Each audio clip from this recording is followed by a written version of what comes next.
Carl Jung identified a psychological process called introjection.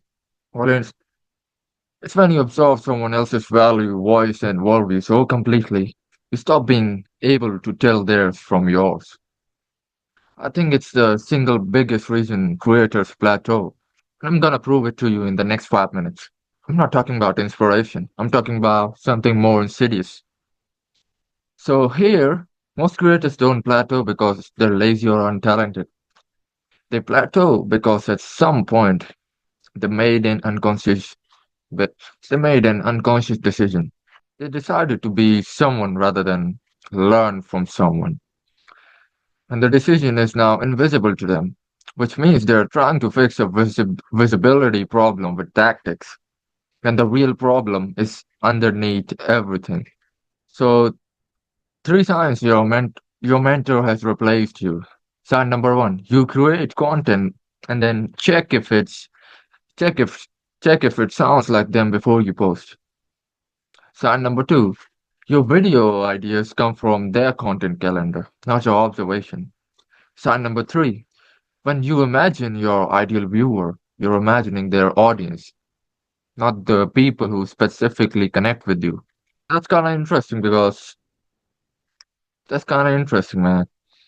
Here's the test for you. Let me pull it up. Oh, hmm.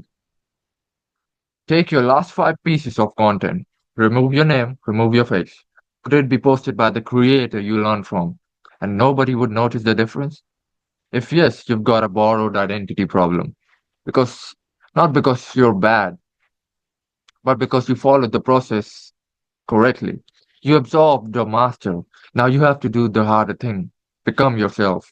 This reminds me of the cargo cult parallel. Long story short, after World War II ended and Allied supply planes stopped coming to the Pacific Islands, something extraordinary happened. Like the islanders built fake runways out of bamboo.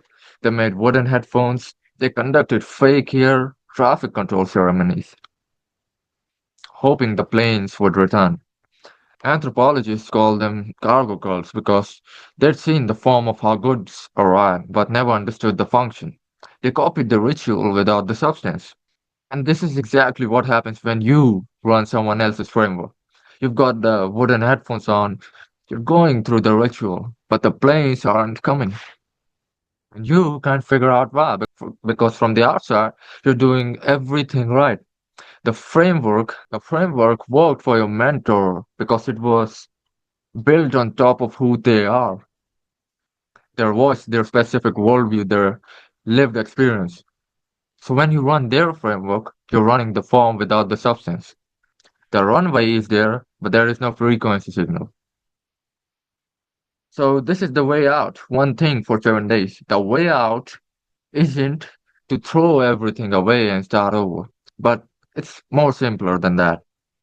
For the next 7 days, before you write a single word of content, ask yourself this question. What do I actually think about this? Before I ever consumed content about this topic, what was my raw, unprocessed instinct?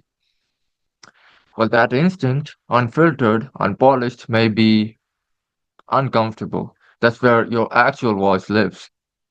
And the one that can't be copied by the person who comes after you, the one that compounds. Gone deeper on this in a series built specifically for creators at your stage. And if you want exclusive access to episode one, send directly to your DMs, just DM me on Instagram. I'll send it straight to you.